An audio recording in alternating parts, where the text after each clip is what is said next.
For latest updates and short audio clips, follow us on Instagram, Reading the Author.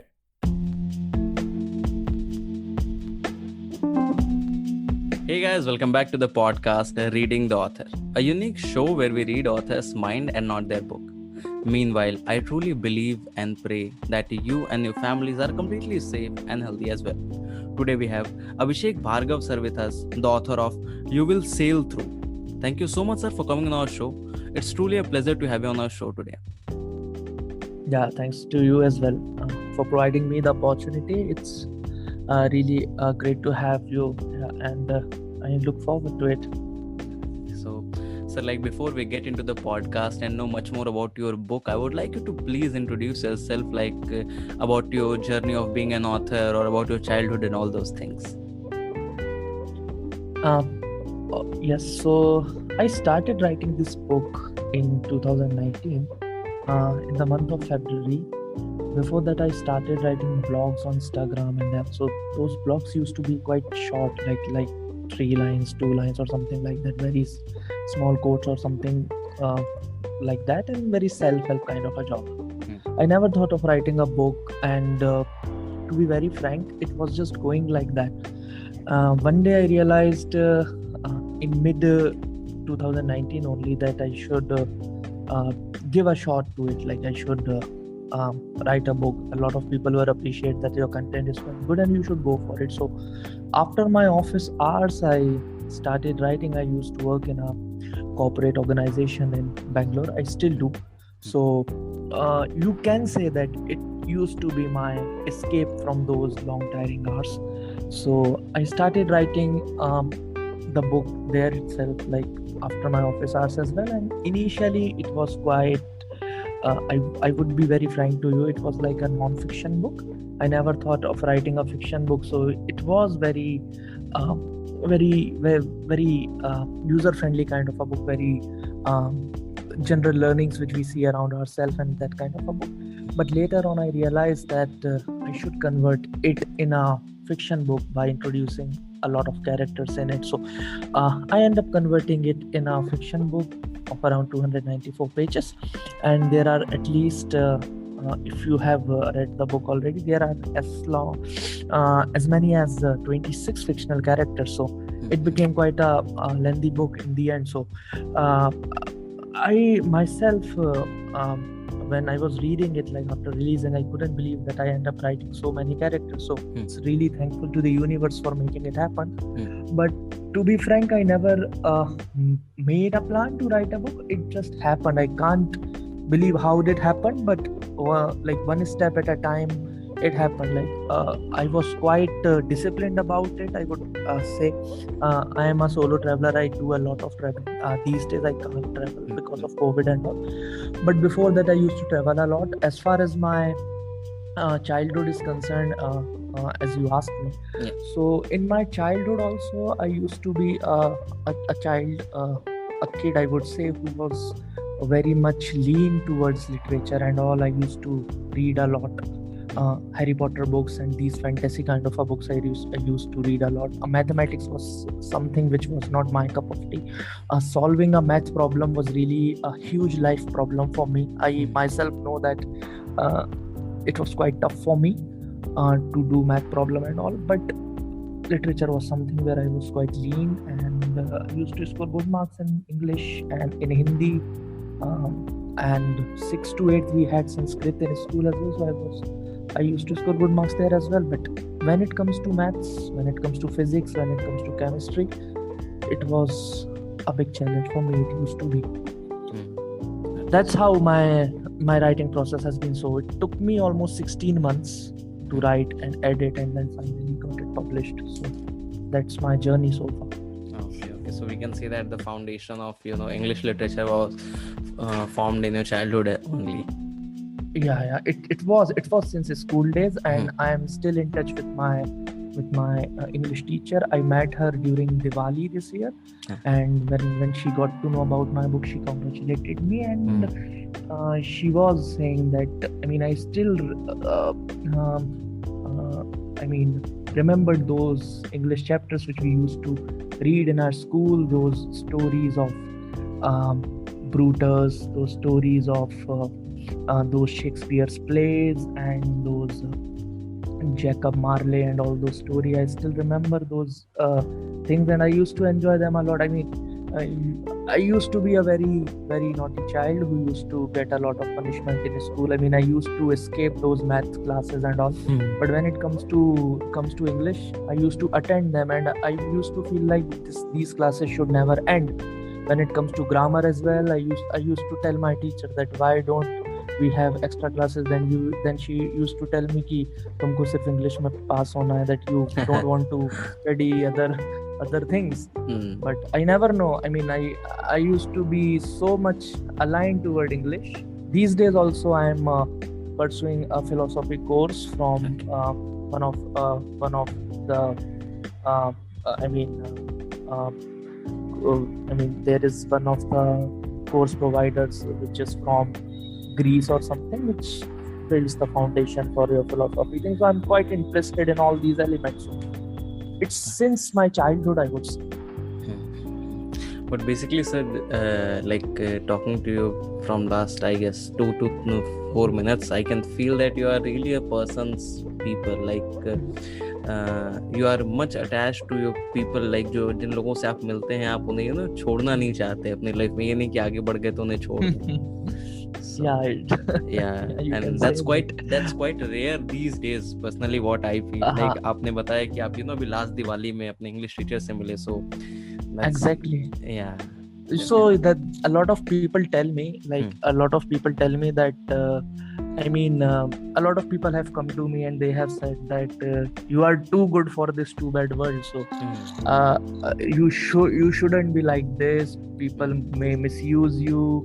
People can take advantage of you. But I end up saying that I tried being like them, but at the end of the day I cannot change because everybody is different in their own way. So I'm like, okay, I am this way only, and the ones who belong to, you will end up finding your own company, So people have come to me, as you rightly mentioned, I'm a people's person. So if I'm a very introvert kind of a person. So I might know 10 people, I might know 5 people, you may say, but those 5 or 10 will be very genuine. So I make long-term relationships. So for example, if I'm still in touch with my English teacher, so she is still living in my hometown only, and her husband is a doctor here. So last month when I got COVID, I got treated with her husband, and then still after my post-COVID, I used to get chest pain. So I got for a checkup. So I met her as well.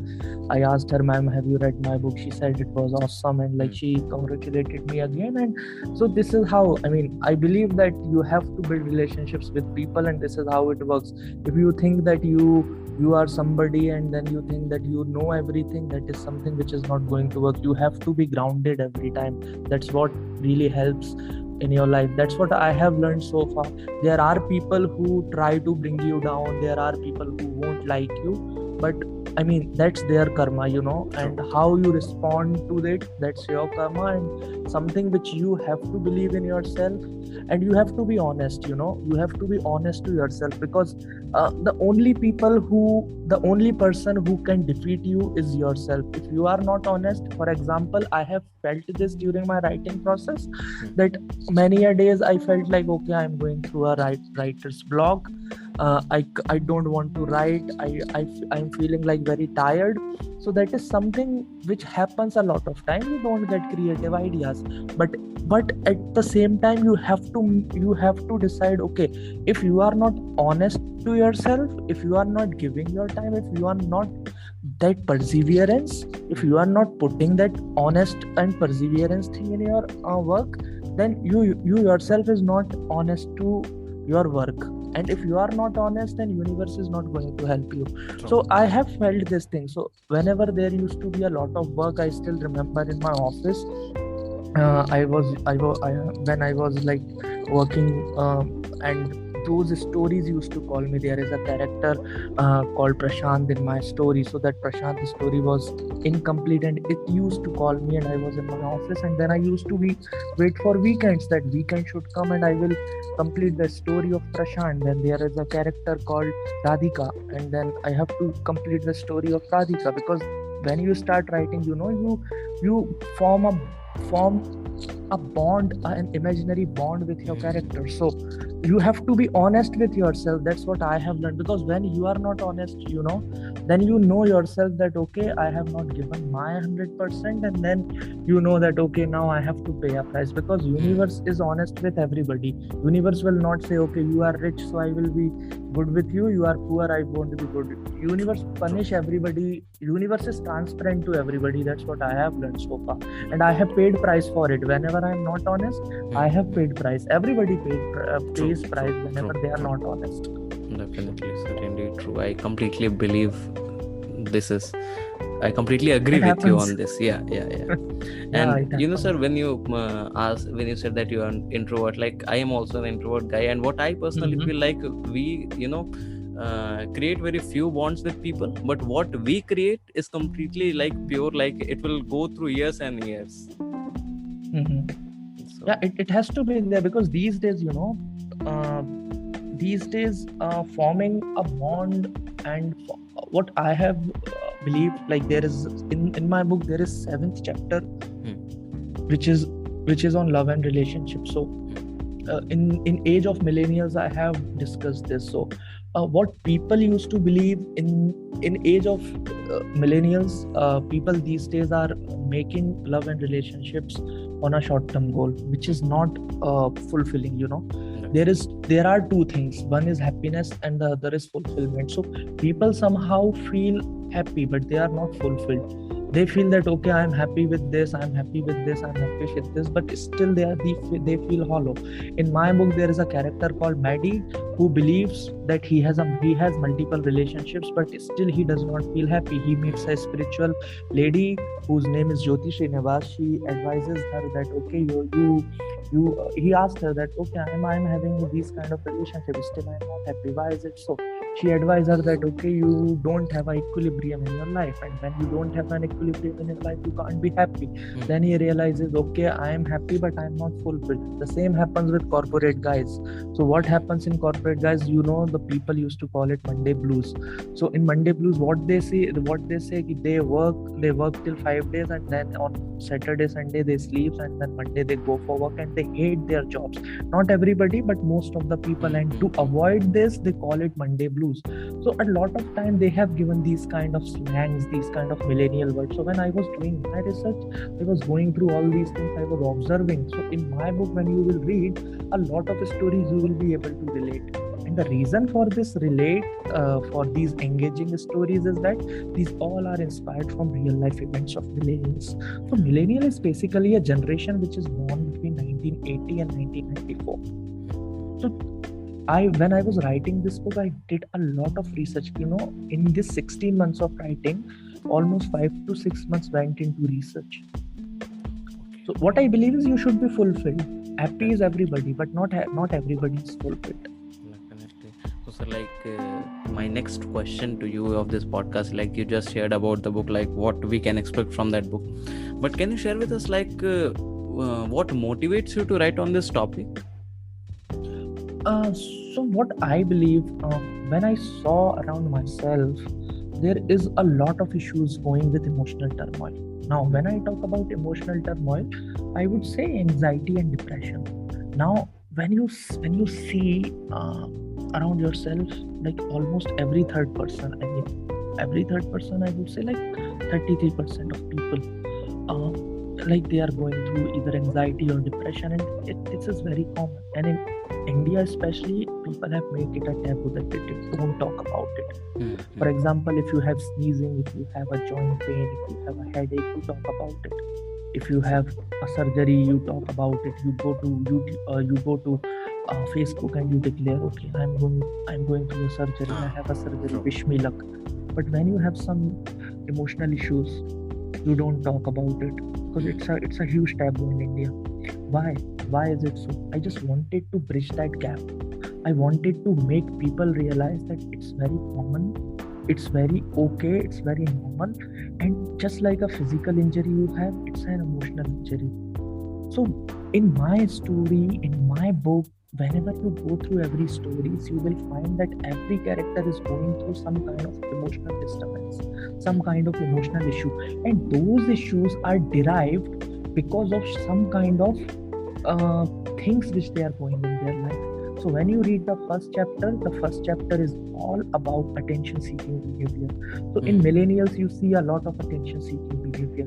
So you see that people do a lot of things just for gaining the attention. People, I would like to give you an example of these days only. Okay, now the COVID cases are not coming. People are going to Manali. People are going to Shimla. People are going to, why? Because others are going. I will also seek attention. I will go there. I will click photos. I will upload on Instagram. That is what attention seeking behavior. They have got their vaccine, but still you have got vaccine. It does not mean you won't catch COVID. It's a social responsibility, right? Definitely. You are not caring about yourself, that's okay, but at least care about others, right? True. You have got vaccine, it's not guaranteed that others have got vaccine, okay? Now, when you go to second chapter, it talks about celebrating the failure. Now, in celebrating the failure, I have talked about that when people fail, when millennials fail, they said that it's end of the world. So there I have focused, with the help of few characters, I have focused about how you can celebrate your failure. So that celebrating the failure is chapter 2. When you come to chapter 3, that's about criticism. So you can see there are people in your life who will give you constructive feedback. There are people in your life who will give you negative feedback, and there are people who will give you, who will just try to pull you down, who I call as naggers. So these naggers are people who will just drag you down because of no reason. So the reason for that is they themselves have unresolved issues from their own life. So when somebody has unresolved issues in their own life, when they themselves are going insecurities in their own life, then in order to cope up with their own security, they try to bring other people down because it provides them the instant gratification at that moment of time. It's a coping mechanism for them. So that is something which provides them coping mechanism for the short term. So that is something what I have called them naggers. So that's chapter 3. When it comes to chapter 4, it talks about listening to intuition. So when you see millennials, they are very much like they face a lot of dilemma, either to listen to heart, brain, or to intuition. I'm a very firm believer of listening to intuition because in my life I have faced a lot of situations that whenever I have went like against my intuition, I have faced a lot of problems. So heart can say you anything, brain can say you anything. Brain is something which is just hardwired thing. Heart is something whose main motive is to just pump the blood, to be very frank, in terms of biology we are talking. But intuition is something which is coming from within. There is a very much scientifically proven thing which says that intuition is something which is an angel sign for us. Intuition is something which your grandparents, which your heavenly fathers, who are no more, the spirits, they are trying to give you signals. Those spirits cannot come on earth and talk to you. But in terms of intuition, they give you signals. In chapter 5 also I have talked about something like this. In chapter 6 I have talked about fear of being judged. So millennials generally fear of being judged. I will do this, people will judge me. I will do that, people will judge me. So you don't have to judge. If people are judging you, it's their problem. So how to overcome that? So that is what fear of being judged. Now chapter 7 is talk about love and relationships. Chapter 7 is completely focusing how millennials is falling in love, how their definition has changed over the time, and how they are going to, how they are suffering because of this. So there are 3 characters. There is Raghav, there is Maggie, and there is Mithali. So these 3 characters have different stories in their love and relationship, and how they are suffering, how they overcome it. So all these things I have penned down. And why I have penned down? Because I have seen all these things around myself, and that gave me the motivation to write this. Okay, there is a basic need for such kind of a book, and now I should write it. So that what motivated me. In fact, so we can just sum up like it's a kind of self-help book, we can say, right? It's a Which self-help book and it has a fiction element because hmm. mostly self-help book are non-fiction, but in True. this I have put a fiction element, so there are fictional character who People have can their own relate to story. that more. Yeah. Yeah, they have their own stories. Okay. So, like, can we expect more such books from you, or like you want to try little bit on other genres as well in the upcoming future? So, What's your plan? so what I'm doing these days is since my main protagonist in this book was Anubha Grewal is a girl from Chandigarh, which I have taken. So a lot of people liked her character, and a lot of readers asked me ki, you have left a cliffhanger in the end. What happened to Anubha? She did not committed the suicide, and then she was in the beach of Pondicherry at the Cafe des Arts. Then what happened to her? She listened to these millennial stories. She changed her decision. She went there, and then what happened? So I decided, okay, people are finding this good. People were able to relate to these stories, and especially the chapter 7, a lot of people liked it. So what should I do? So then I took a decision. Okay, now I will be writing a sequel to this book, and I will be stretching the story of Anubha, and also I will be taking a few characters from my first book and will be stretching their stories in my second book. So what I'll do in my second book, which I'm writing, is I'm taking the story of Anubha forward. Ki what happened after that? Okay, Anubha came from there, and now what challenges and what will be coming in her story, in her life, and what will be happening. So the next book I'm writing is a sequel to this first book, and I'm expecting this to get released by end of this year. And if not possible by end of this year, then most probably in the month of Feb, like around Valentine's or something. So I got a COVID in April, so that hampered my almost 2 months. So it affected my writing, and I didn't wrote even a single word. Like my CT score was 25, and it was really horrible. Okay. So like we can expect a sequel of this book as well. So I'm writing sequels. And so next book is a sequel itself. Yeah. Okay. And like what's your plan for the next 5 years, if we can say? Like do you have planned anything, like what you want to any milestone you have taken for yourself, or how do you see writing in the upcoming 5 years? As far as my writing is concerned, in next 5 years, I have decided for myself that every year I will be publishing a book. So in next 5 years, I have a plan of publishing at least 3 books. So apart from this, in next 5 years, I'm looking at myself of having at least 4 books in my name. And as far as the genres are concerned, which you asked me, first book was a self-help fiction. Second will be a family drama, because I am completely focusing on Anubha's story and stretching it forward. So definitely I'll be experiment with different genres, and I will be seeing that how readers are going to respond. But definitely this first book going to be very close to my heart, because first book is first book, right? So it has definitely. It's very, very close to my heart. So it's going to be special. Yeah, definitely, sir. So sir, like as you mentioned, like you have a complete plan for upcoming 5 years. So this comes a question in my mind, like do you prefer a certain personal branding as well? Like you want to create an impact on readers' mind, like okay, from 2 years from now, if someone just hold your book, then what sort of impact or what you want to strike in their mind? Okay, it's a book by Abhishek Bhargava sir, so this must be the kind of book it is. Is there any planning like that? Yeah, so I have in my mind, so I write on dark topics. So when you read my first book, you will sail through, like as the title also suggests. So it's on emotional turmoil. It talks about depression, anxiety, mental health, emotional health. But at the same time, it is written with a lot of humor, which will make the readers laugh, which makes the readers laugh at times. It has a spiritual bent also, which gives you a fair idea about spiritual reasons about why things happen. It gives you about reason about karmic settlement, prarabdha karma, and all those things.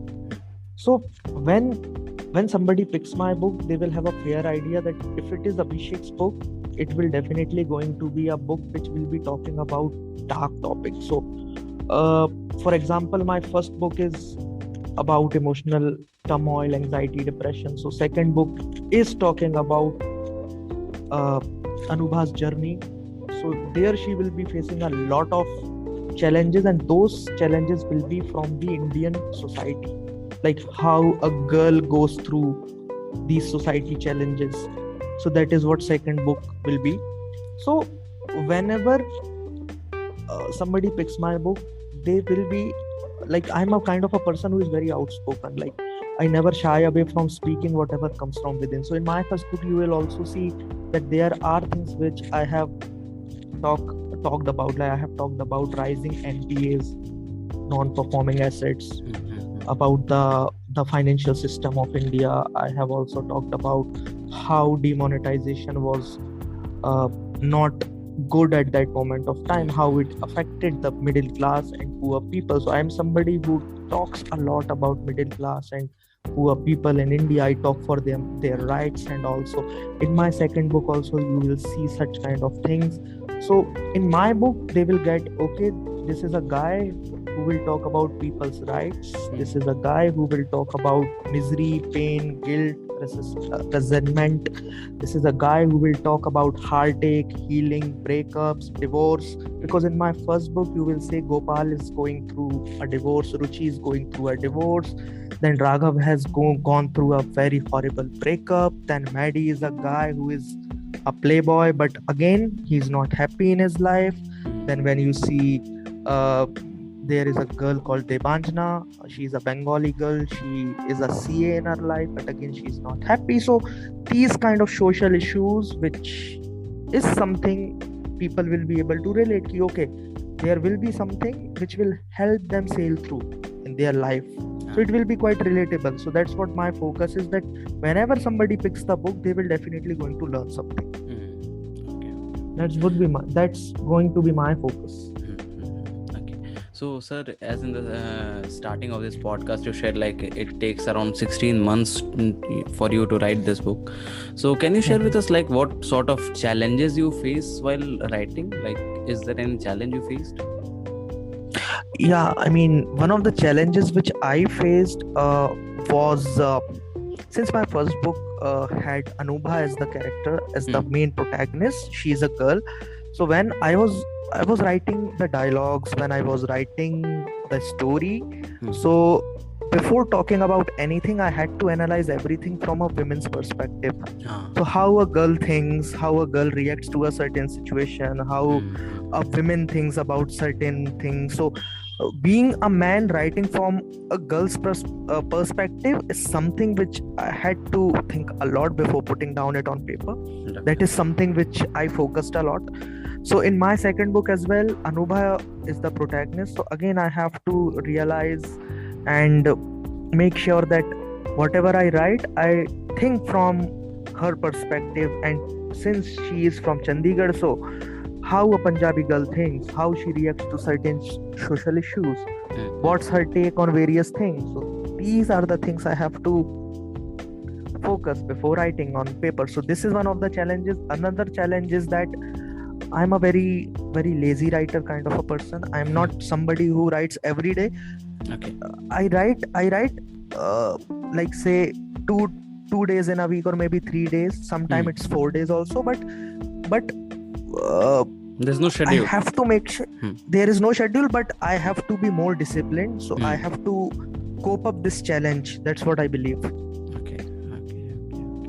And my next question to you of this podcast is like, do you feel competitive, like a neck-to-neck competition in this field?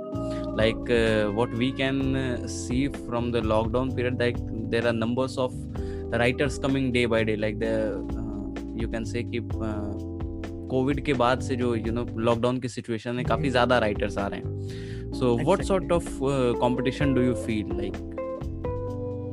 Exactly, you're very right. There are a lot of writers. There are a lot of wonderful writers, I would say.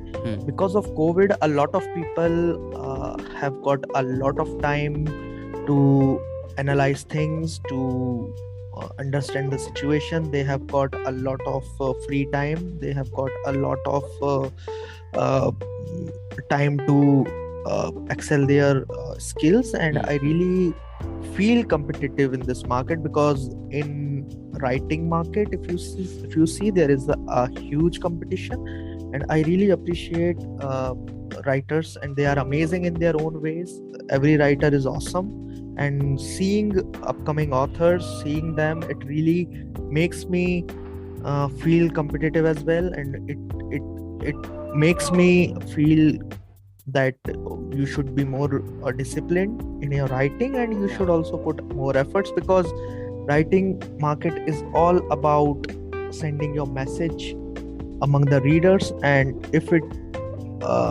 resonates well with the readers, you will definitely going to make a mark. So I really would say that yes, it's a competitive market, and writers are really coming these days, and they are putting a lot of good work out there, and I would really congratulate them. And yes, COVID has brought a lot of real talents, young writers. Yeah. Exactly, it is there. Okay. So as you shared, sir, like you write like maximum 4 days a week. So what I can feel that you prefer it as a hobby as of now, but is there any chances that you will continue it as a full time in future? I would love to.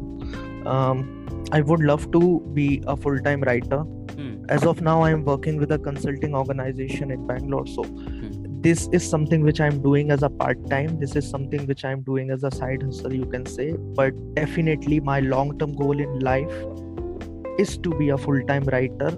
Not now, but you can say after 5 years or after 10 years. Definitely I would be seeing myself as a established writer who has written almost like 10-20 books or something. And what I want to write is something which is not only for the entertainment purpose, but something which is going to make a positive impact. I want to feel that whenever somebody reads my book, they definitely going to feel that okay, I have read something and it has made a positive impact. Because whenever somebody reads your book, it not only occupies their place in their home, or it not only occupies place in their wallet or in their money, but it also occupies place in their mind. So I don't want anybody to talk that okay, I have read this but I didn't enjoy. So I want them to enjoy, but at the same time I want them to remember that yes, I have read something, I have learned something, and this is something which has made a positive impact. But sir, like have you shared this thought with your family, like when, if you see from a financial perspective, this industry is not that stable, I can say. I what I personally feel, it's completely my point of view. So what I personally feel, that the financial freedom is not that much what other industries are giving. So will your family be supportive in that, or have you talked about it to them? Absolutely, my family is very much supportive to me in whatever I do. So my mother is my best friend, I would say, and she is very supportive to me in whatever career choices I have made so far. So I would say that she's very supportive to me. She knows me since my childhood. Every mother knows their child, right? True. So she knows that this is my potential, I can excel in that. And when I told her, she says, okay, you are doing it, it's good. Once you become good in this, like you keep on writing, once you become quite potential in this, once you decide that okay, now this is something which I can pursue, you can make it a full-time thing. So definitely their support is always there. And in my book also, I have given dedication to my mother. She is a huge support system in my life, and I'm really grateful for that. And yes, I will be like thankful to her always for her huge support in my life. Okay. So, sir, like, can you share with us, like, what does a literary success look like to you? Like, I have seen that, there are amazing reviews and amazing feedback on Amazon of your book. So, how does it feel to you now? Most of the people who have read my book are, I would say, they are college going students. So what I felt after seeing the reviews, that they are the ones who were able to relate. I mean, reviews is something which people put, or which they feel that, okay, I have written this and that. But mostly what I did is I tried to reach out to them personally, and I talked to them, okay, what you like the most. And not only that, when I came to know that, okay, they were able to relate, because in my book every city has every chapter has a different Indian city in the backdrop. So first chapter has Bangalore, second chapter would be having Pune, then seventh chapter is having Mumbai, then sixth chapter is having Pune. So those people were like from across the geographies, and they were like, okay, I have never been to Bangalore, but through this book I got to know a lot about Bangalore. I was in Pune. These days I am at home, and when I was reading, I was revisiting Pune. So it made me feel nostalgic. So when I talked to them, it was a wonderful feeling. And one thing I have realized, that they all are college going students. So I understood that my book was able to relate, or able to resonate with college students pretty well. So these are the ones who found those stories quite good. So I decided that, okay, I would be writing in a similar fashion. I won't change the way I write.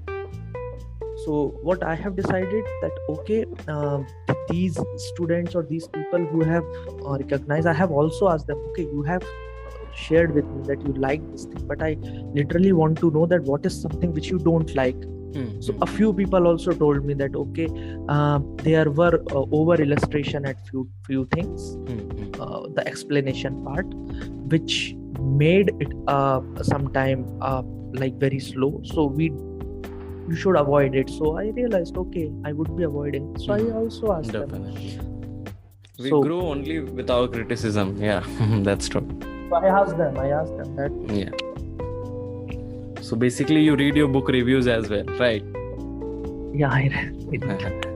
Okay, that's what I personally feel that most of the authors lack. They just go for the 5-star or 4-star book ratings only. And when I personally ask them that, do you read your book reviews, and they say, okay, yeah, I read them. But when I say that, okay, you read the bad ones as well, they just try to ignore this. Like, okay, people have different perspective, and they don't like the what I write. So, but I'm glad that you just contact them and just ask about you, like. No, it's very necessary. I believe it's very necessary to know what they don't like, because that's what you can improve upon. Because if you are repeating the same thing, then again those people will be like, again the same thing is coming, and then that is something which can bring you down, right? Definitely, that can even in fact, what I feel, that there's one more benefit of talking to your reviewers who do bad reviews. Like, they will just feel connected to you, and in future as well they will prefer your book the most. Okay, so sir, like, as we have talked about your journey, about your book journey, about your books and your upcoming futures plans and all those things, let's shift to your personal life. Like, can you share with us what was the happiest moment of your life till now? My happiest moment was when I got admission in MBA in SIIB Pune. Before that, happiest moment was when I scored 97 percentile in SNAP. SNAP was an exam which I appeared after my CAT exam, because I only ended up scoring 83 percentile in CAT exam, so I was not that happy. And as soon as I finished my CAT exam, I knew that I have screwed my CAT exam. So I had only 1.5 months left for my SNAP exam. So I gave it a best shot I could have. I used to stay at my Time Institute library. I joined Time Institute in Bhopal itself. And I used to stay there like for 6 hours or 7 hours. I used to read a lot, because in SNAP exam, general awareness matters a lot. So I used to read Manorama yearbook and all those thick books which are very much centric to general awareness. I used to read Business Standard, Economic Times, those newspapers, like which company merged with which, and these kind of questions used to come, like who overtook which company, which brand is used in the market, which is the market share of which. These kind of companies used to do. I still remember there was a huge merger acquisition was happened. Vistara Airline was merged with Singapore Airline. I know Tata and Singapore merged, and then later the name was made to Vistara Airlines. So that was something which was Tata Sia, we used to call it Tata Sia, and made to Vistara. So that is still there. So these kind of thing I used to do. Then I end up scoring good percentile in Snap. So that was very happiest moment. And I got admission into that. Second happiest moment, I would say, when I published my book. And again, I would say that when I would be publishing my second book, that again would be a happiest moment as well. So they keep on changing. So happy thing or sad thing is something which is subjective, and whatever is subjective, it keeps on changing, right? So I believe in having objective things. So objective things, I am still waiting. I want them to happen, but let's see how it goes. Okay. So, during the time of your book release, do you feel stressed? Like, what was your mindset then? Like, have you, taken some sort of goals for your book? Like, okay, this much people know me, then book has to be sold out this much, or you were excited, you were stressed. Like, what was going on in your mind at that time? At that moment of time, I was not in that kind of a mindset. Actually, before the release of my book, I have already started promoting it. So what I did is I made a lot of small reels, small promotions. At that moment of time, reels were not there. So I made small videos, small clips. Like I have a creative artist called Abhishek Bhargava. He is a nice guy. So I contacted him. I got to know him through Instagram. He was also in Bangalore at that moment of time. So we decided, okay, we'll promote the book. So since it was for millennials, so we created a lot of millennial-centric content, and we floated it before the release of book. Then we created a very good promotion, a trailer of the book. We released the book trailer as well. Then after the release of the book, we created a lot of memes which were trending at that moment of time. We created a lot of memes which were quite related to the book. So that was something which we floated in order to make people relatable content, and then we wanted them to read the book so that it makes a deep impact on them. So in terms of sales, I was not having any idea, but initially we got a good response, and still, today is 9th and tomorrow is 10th. So 10th of October the book was released, and tomorrow is 10th of July. So tomorrow it's completing almost 9 months. So still, after completing 9 months, people are reading it, people are preferring it, and they are putting reviews. And also it's really feel good that the book is in right shape. And once I met Priya Kumar ma'am in Bangalore, she was there for a workshop. I'm a huge fan of her. So I met her in a workshop in Bangalore itself. She came for a workshop. It was in 2018 when I was not at all started writing my first book. I never even thought of. I met her and we talked about book writing and all those things. So she told me a very good thing. I still remember her words. She told me that for any book, don't expect anything in initial 2 years. Any book for that matter, it starts saturating after 2 years. So when you write a book and when you release it, forget about revenue, forget about anything. You just promote it and you promote yourself. Then after 2 years, people get to know about you and your book, and then it gets saturated. And after 2 years, it will fetch you results. And for my book, even if it is selling one book a month in these 9 months, I'm more than happy. I still remember her words. She herself has written almost 13 books. So it really means a lot, and meeting her was an amazing experience. I was with her only for 15 minutes, 20 minutes. She had to take a workshop, and then I had to leave. So it was an amazing experience, and so I'm not expecting much, but what I want is that a lot of people read, because this is something which has a strong message and this should reach a lot of people. That's what my motive is, because that writers don't make money. through books, Yeah. right? It's a saying that writers won't make money. So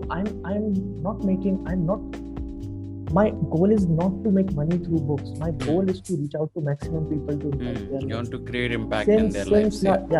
Since last 3 months, I have put my books cost. If you see Kindle version, it is only 30 rupees. Why? Because I wanted them to buy it and read it. However, the paperback cost is 249. The reason is that it has to cover a lot of production costs. Definitely. That will be in loss. Yeah. Because they have to. There is a cut for Amazon people and also. Definitely. Okay. In fact, when you shared about the meme, I have seen a couple of your memes. Like one was रसोड़े में कौन था वाला एक meme था आपका कि main character कौन था. I still remember that. हाँ. And one was like, okay, COVID-19 vaccine release date not confirmed, but you will sail through ki release date is confirmed. So that was really fun. So I had made these. Now these days a lot of memes from this Family Man 2 is also yeah. So I have seen people making such kind of people. It's really good because people should make it relatable. Definitely. You know the thing is people these days are not much into reading. And then make them read is a huge thing, and only an author can understand that how much time and effort it takes. After writing, the main struggle begin, and that is editing. And once editing is done, then publishing, and then once publishing is done, then marketing, and then marketing is done, then making people buy the book, and once they buy, then making them read. Because I have seen people buy your book and still they don't give a read, and it's just it is just in their bookshelf and biting the dust. So you don't want that to do. So it's really good if people just buy one book but they read, then my purpose is done. That's what I believe. Okay.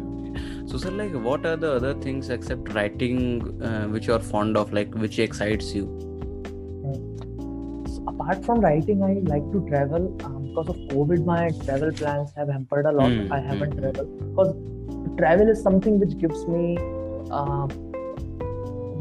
a kick to write. It inspires me to write. So I travel a lot. I solo travel. So when I was in Bangalore, I traveled all the nearby beaches of Bangalore. I went to Gokarna and I went to Kerala beaches as well. Then when I was in Hyderabad, I went to Vizag. When I was in Pune, I went to nearby places. So I have roamed around all these places, and so that is one of the reasons that I have put these different cities in my books, because I have been through these cities. Okay. And my next question to you of this podcast is like, what's your current mental state now? Like as a person, if we can say that as an author, what are the things which you want to focus upon? So right now, because of COVID, I see people have suffered a lot. So I want them to believe in themselves, not give up, whatever maybe the situation is. A lot of people have left their job. But I want to tell them that there is always a silver lining in anything we do. We all sail through at the end of the day. There is always a thing. I mean, I have seen people, they are very much bothered about uncertainty in their life. And writing this book was a self-discovery for myself. So what I believe is when nothing is certain in your life, right? When everything is uncertain, then anything can be possible. So I just want them to embrace the uncertainty. Just embrace this uncertainty and you will definitely see. So that's one of the reasons why I put this name of the book.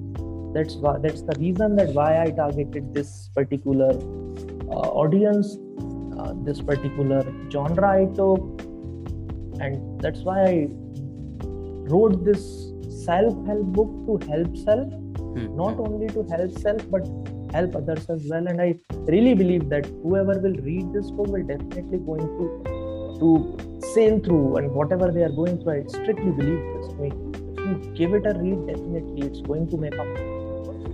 Because it itself was a self-discovery for me when I was reading it. So my last question to you of this podcast is like, what are your advices for the upcoming authors? Like, there must be lots of people who will start writing after listening to this podcast, or there must be people who have written their story in their laptop or their notebook, but still doubting themselves to whether publish it or not. So what's your one piece of advice for them? My advice would be, never doubt yourself. Never ever doubt yourself. What I believe is, whatever you have written, just go out, talk to publishers. If they want to publish it, it's okay. If they don't want to publish it, go for self-publishing and publish it. Because the reason is, if you publish your book, people will go to read it. They will definitely going to read it. People will appreciate it. People won't appreciate it. It's okay. What happens is, we become very vulnerable to ourselves, that what will happen if we publish, people will like it or not. But that's completely okay. Don't believe in this. Don't let others to call you a writer who doesn't write. Because people will say, okay, you call yourself a writer, but you don't write. So don't give them a chance to call you that. If you call yourself a writer, so you just write and make your book published. And then it will take time. Don't just get bothered, or don't just lose your hope. Okay, my book is not doing good. What I will do? I have seen authors, I have seen people whose book was not doing anything for 2 years, 3 years, 4 years, and then suddenly it has seen the light of the day. It has seen that spark, and then they have done wonders in their life. So it's just a matter of time. So just write it, publish it, and then enjoy. It's your book, right? It's your story. You want to bring it to the world, you have to bring it to the world. If nobody will read it, it's okay. There will, even if one person reads it, it will make an impact. And definitely, if we are a debut author, we have to make efforts to market it, and we have to make it visible in such a way. Even if you have to take help of memes, you have to take help of small clips, reels, whatever. But you have to do it, because then only it will be visible. And definitely, if it's visible, people will definitely going to read it. Definitely. Okay, so that's all for today, guys. I hope you must have enjoyed this episode, and if you do, then do follow our podcast, Reading the Author, available on all the leading podcast platforms. And don't forget to buy and read the book. Just open your Amazon and search Abhishek Bhargava, or you can search You Will Sail Through. You will get the book. Just buy and read it. Thank you so much, sir, for coming on our show, and it was truly an amazing experience to have you on the show today. Thanks to you as well for having me. It was really amazing. Thank you. Okay, thank you so much, sir.